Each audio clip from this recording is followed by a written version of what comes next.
Hello once again, everyone, and today we are starting, well, kind of continuing a series that I began a while back. So you may have seen the video, the Zettel, Stuff You Should Know. If you have not yet watched that, I highly recommend you go back and do so, as I will be referencing a lot of that. So basically, I have done a lot of Italian-style longsword on the channel, and that's been great. It's been very, very popular, but I did actually start off with the KDF system as my main longsword source, and I figured that now might be a good time to talk about it, especially since quite a few of my people are at the point where it might be good to have a reference to go back to. And joining me is Eric. So, the idea behind this is we're going to start talking about the Zornhau, the first of the 5 Meisterhau. And this series will probably be, don't expect a regular upload schedule. This will probably take a bit. I'm going to kind of take it in chunks. We're going to focus on the Zornhau itself and the first winding option, as well as the Abnehmen. And then from there, we're going to proceed off to the other windings, and then we'll probably put it down for a while before returning with Krokau. But either way, so some big things for me when I do my Zorn. Number one is anytime I do any of my Meisterhau, I'm about consistency. They all pretty much start from here or here, right? With some exceptions. Some also have special positions that you can go from. I'll talk about that again in a moment. But the basic idea is I treat this like archery. When I step up into distance, I want to be moving into my position that locks down their options, as all of the Meisterhau, save for one, counter an Oberhau. So if I can get them to throw an Ober, life is great. So the way I achieve this is that my opponent is standing ready to cut me, however they see fit. I start out of distance with my left foot forward. You can also do this right foot forward, but I prefer to start left foot forward. I'm going to throw this out of the shoulder for sake of having the most middle line game. I'm going to do an advancement of my lead foot as I move into guard. This, as I often joke, is the make your choice part. Eric gets 2 choices. He can either cut into my opening, or, which is calling my bluff, or he could retreat away from me, being ready for me now to throw my cut. Either way is desirable for me, right? If he retreats, I follow him and I hunt after him. If he cuts, he goes into my trap and I cut him. So, my next goal for this is as I move up into distance, my left foot, as this sword is coming down, let me back up, right about there. As my weight is going past it, my hands are going to begin first. I'm going to push these out directly from the shoulder, and then my right foot is going to pass, thus giving me angle. So what I mean by that is that when I cut, this I want to be as consistent as possible, going straight out at a 30 degree from my shoulder. I don't want to try and add any lateral torque into it with my hands. It is my body going forward that will add the lateral torque that will then counter his initial cut. If I try to come in from the side, it's just not going to work, right? Oberhau beats Mittelhau, Zornhau beats Oberhau. So all these principles are things you actually already know from the Oberhau, hence why this is a simple peasant's cut. But either way, I start out away, come in, and that's how I replace them down the line, staying safe with my cut. Now, there are some alterations you can do depending upon your interpretation that I will talk about. Let's switch sides. So, mind you, especially with the German source being, the KDF being one of the most widely practiced, a lot of people have their own different opinions on how to do this. I don't fault anyone for that. I have my own opinions. But there are 2 particular schools of thought when it comes to the Zorn that I will touch upon. The first being whether or not it is a Zorn Ort, or if it's meant to be simultaneous, thus terminating into the Zorn Ort. The one I have just shown is the simultaneous, but let's discuss them both. So the actual text describes the idea of striking down onto his flat with our sword. This is a more narrow Zorn, right? The idea here being that when I move up and he cuts in, I focus a lot more on getting here, almost like a parry, but not quite. I still win, and then I may put the point in as a separate action. There's nothing wrong with this. And in fact, if you're worried about people maybe not playing the game, not respecting your cuts, I advocate this one. This is the one I prefer to do in tournament for that reason, right? All I do, everything is exactly the same. I move up, but I just go to here where I am strong against his sword. Note, I'm not swinging at his sword. I'm swinging against where he's coming from, and then I just push forward to get that point into him. The other option, the simultaneous option, this is the one I prefer to do when I'm just fencing in general, is rather than worrying about 1, 2, I keep all that activation just a little bit more up, This should terminate in me cutting his head simultaneously, or my point going into his face at that same time. So I move up. Everything's pretty much exactly the same, it's just I'm a little less worried about here to here, which does make it slightly less safe, mind you, but with practice, I'm not going to get struck. There's nothing wrong with either of these interpretations, and they both lead exactly the same place. You should do both. But either way. So, I've stepped up, I've loaded, I've cut, and then my tip should end up in his face. This is if he is weak, right? So it says if he is weak with the sword, put the point through his face. Either that was boom, boom, or it says part of it. Here's that one more time. Up. Nothing to fear. Now, from there, the next part that we get into is him dealing with my cut. Now, there are a couple different things to note here. Number one, depends upon distance. Number two, depends upon how he deals with the cut. The best way to deal with the cut is that he does not strike poorly.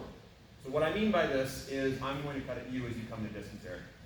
As he comes up toward me, I am going to start cutting. Relax. I am going to start cutting. I see that he is gaining angle on me, and I'm going to direct it over so that I'm doing kind of an extended parry. The idea here being, I'm not necessarily just continuing my cut, neither am I throwing an initial Zorn. I'm going from I'm cutting him to I'm defending from an extended position. We kind of talked about this in the stuff you should know, right? It's not a bad parry. It's, I see that he's doing something that's going to beat what I'm doing, so I put myself somewhere strong. Now, depending upon how hard he does this and the distance you end up at, you will get the opportunity to either wind or cut at his head. We're going to go with the cut at the head first, so if he should push me off, I strike him around. So, I am now cutting at edge, I come up, okay, we're here, right? And he's pushing me off. Now, I talked about this before. If we were at greater distance, I'd be taking that flesh wound on the hand, but since I'm a little bit more in against him and thus he must parry me wider, now what I'm going to do is I'm going to race the blade back up to myself, turn it to about an 11 o'clock, then punch that forward almost with a second Zorn. Now the reason I describe it that way is one, that's what the text says, to rake it up, then go back in. Two, because I want to take time to really emphasize that second cut. So a couple things to consider. One, let's talk about sharps. If he is using a sharp sword, and I'm using, well hopefully I'm using a sharp sword if he's using a sharp sword, but either way, if we're both using sharps, this clash is going to be edge on edge. It will probably stick, right? There's going to be a bite there. And we had sparks, right? That's nice. If I try to just whirl around, it's going to connect with his sword, and that's not going to happen, right? I need to free my sword to be able to cut him. And if you'd like to see more talking about this, check out Kurt Holtfetter on the YouTube. I will link his channel down below. He just recently was doing a little bit of sharp stuff. I need to get clear. There's nothing better for it than this. The other reason behind it is I'm tight in against him. I cannot afford to do something big and whirly, etc. I need to pull back, get my shield in front of my head, and then fire again. Now why do it as a second Zorn? That's the fastest kind of cut I can do. Let's switch sides again. I'll go into super hyper detail about this part. So, he's ready to cut me, I move up, we're here. Pull back, angle. As I push this tip forward, kind of from this extended position, I fire my hip in behind it. This means that I'm going to get a nice strong cut against his head, and my hands pretty much stay in the same place. This will be important when we talk about the counter. This means that if he wants to stop me, he's got to pull his sword all the way back to really stop that. Versus, if I got free but then did a bigger cut, yeah, he can take angle, he can move stuff. It doesn't have to be as good of a parry, because it wasn't as good of an attack. The more focused and straight line down, the more he has to react to it. Go ahead and parry this opname as I come in, okay? No riposte stuff. Right? He had to deal with that. And this isn't even necessarily all that bad, because I can still, one, do the same thing on the other side, or do a variety of things that we'll talk about later. Point being, everything is still in control, even if he is not strong. Now, let's talk about the counter. The counter to this first action, wherein I cut around, right, is I now am going to keep that center line and press in and bind upon his head. So, this is the same thing we talked about in regards to the Durchfecht zone going around the Schild. As long as I keep things centralized, when he tries to leave, I can follow him. This angle is going to be a little wider though. So whereas before, when he left, I could just go ahead and put my point up his nose, because I'm going from cut to guard, I'm going to be wider. As such, my next action needs to be wider, and I need to use some stepping to counter him. So here's how this will look. So he advances, I cut, I turn into a parry. As he starts to pull back, I need to not only push my sword forward to keep my tilt engaged, but I need to also step up and match his lateral movement to stay on it. You can almost think of this like dancing. We are moving one for one in a circular plane. I need to stay directly in front of him with my core lined up against his core if I want to win this. More often than not, I find what happens when people fail this particular bit, they didn't put their best foot forward quite enough, as it were, right? So here's that again. Right? And really step in hard. I didn't even step in as hard as I wanted to, which is why it took me a second to get that point on. We'll slow it down just a tiny bit since I'm not here, and we'll go again. There. That's what we're looking for. And don't be wrong, like obviously, I said let's slow down because we're not here. This is what you have to do if you want to succeed, right? It's teaching yourself to force yourself into this guard because you know where he's going. This means that I bind on his head, catch his sword, and everything's great and grand and wonderful at the same time. And from there, you can do whatever you needed to do. You could also move into a Dutch dolphin, etc. The point is, that is the counter. We'll switch side to show that again.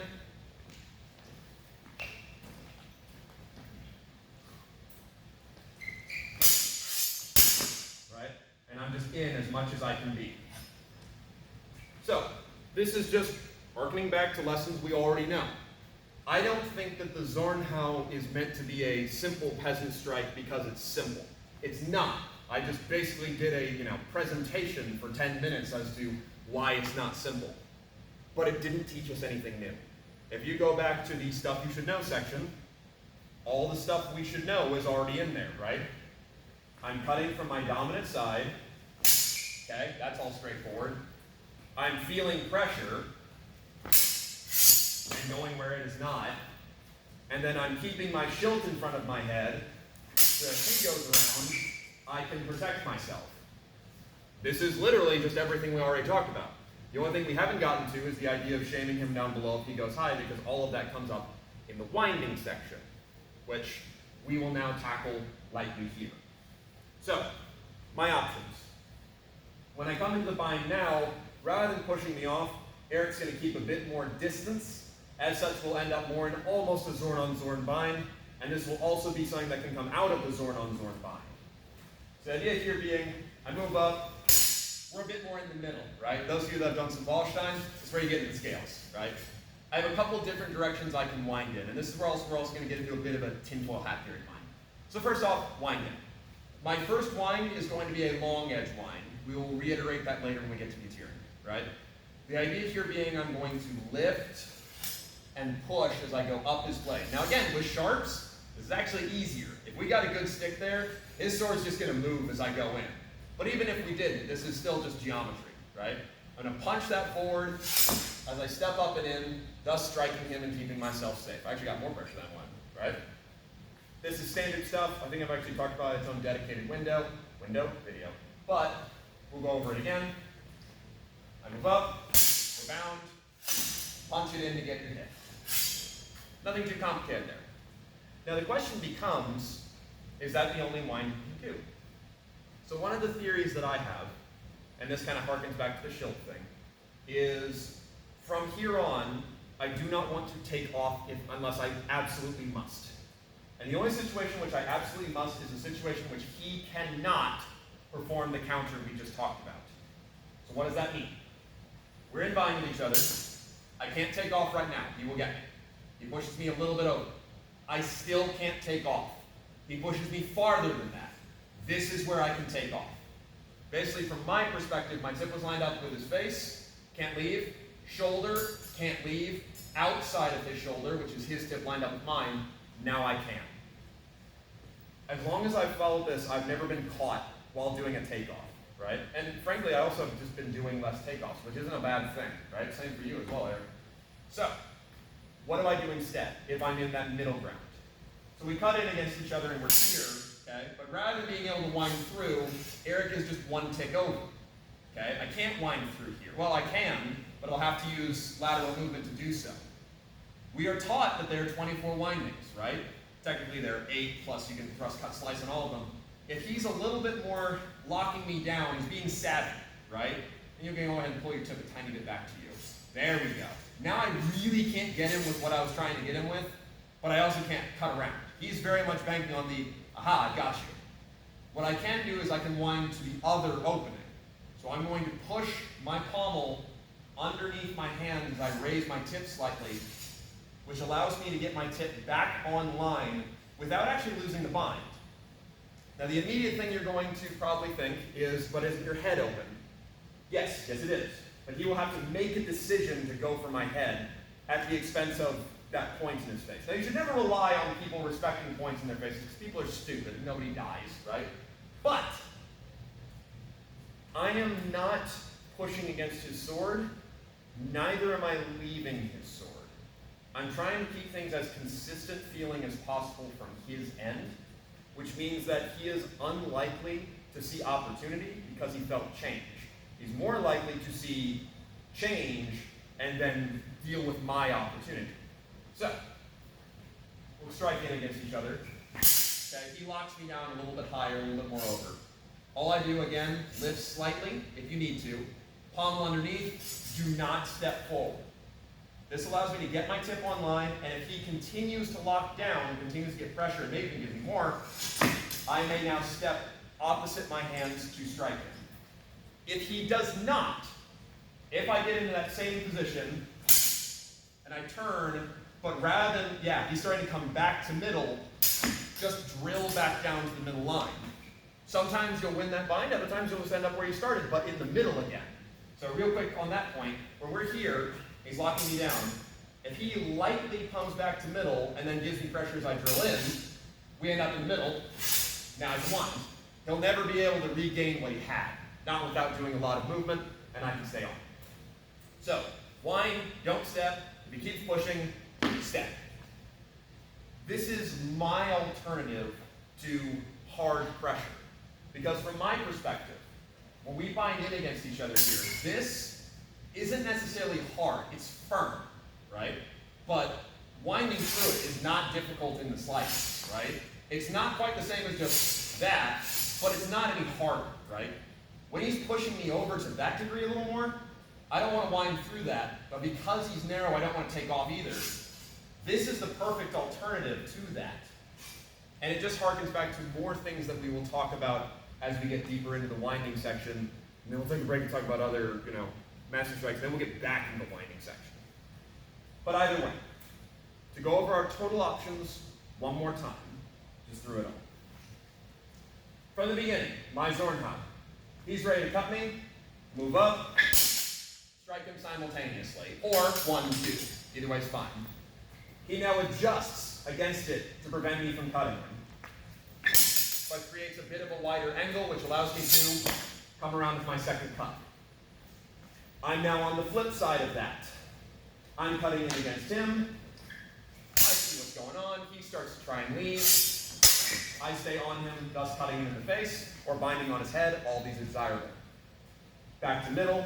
We're kind of in a Zorn on Zorn bind. Maybe it's from a Zorn, maybe it's just from him being a little bit further back. If we're in middle, wind and hit him. If we are not in middle and he's locking that down a bit more, wind around. If he keeps pressure where it is, step. If he brings it back to middle, wind through and see what you can get. Thank you, Eric.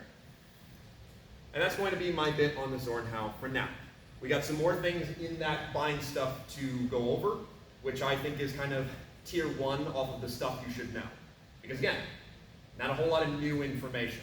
A little bit of new information, right? Putting the shield in front of my head just in a new way. But nothing that breaks the neck. We will then go over things like duplirin, mutirin, etc., all of which that still follow these principles. And then I'll take a break from the series again. But otherwise, hopefully this is helpful. If you have your opinions on things, by all means feel free to put them in the comments. I know some people will disagree with me. Some people will say it's probably impossible, blah, blah, blah. We found success with it. I think it matches the text pretty well, and I'm also not necessarily trying to refute anybody here. Here are just options based upon some good knowledge from what they know. Either way though, thank you very, very much for watching. We'll go over some other techniques another time.